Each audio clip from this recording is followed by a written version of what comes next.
কলকাতা মেট্রোর ব্লু লাইনের ভূগর্ভস্থ স্টেশনগুলি আধুনিকীকরণে বরাদ্দ ঘোষণা। প্রায় 585 কোটি টাকা ব্যয় সম্পন্ন হবে এই কাজ।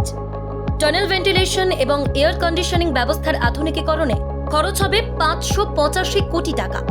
বাকি টাকা ব্যয় হবে বিদ্যুৎ সরবরাহ এবং পরিকাঠামোগত উন্নয়নে। কলকাতা মেট্রোর আধুনিকীকরণের কাজে মোট বরাদ্দ করা হয়েছে 1201 কোটি টাকা। যাত্রীদের সুরক্ষার স্বার্থেই এই উদ্যোগ। সংসদে এমনটাই জানালেন কেন্দ্রীয় রেলমন্ত্রী অশ্বিনী বৈষ্ণব। বর্তমানে ভূগর্ভস্থ 15টি স্টেশনে ওয়াটার কুলড চিলারের মাধ্যমে শীততাপ নিয়ন্ত্রণ করা হয়, যার জন্য বিপুল পরিমাণ ভূগর্ভস্থ জলের প্রয়োজন হয়। তবে নয়া প্রকল্পে সেই পুরনো ব্যবস্থার বদলে এয়ার কুলড চিলার বসানো হবে। এর ফলে বছরে প্রায় 18 কোটি লিটার জল সাশ্রয় করা সম্ভব হবে। এর ফলে পরিবেশ রক্ষা ও ভূগর্ভস্থ জলস্তর সংরক্ষণ হবে।